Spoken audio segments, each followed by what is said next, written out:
Hello everyone, welcome back to my channel.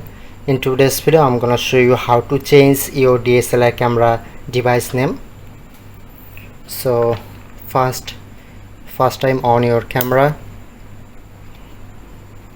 and click onto menu option, look here to top bar, click onto setting option and then go to wireless communication setting and go to the nickname option, and here you can easily change your name.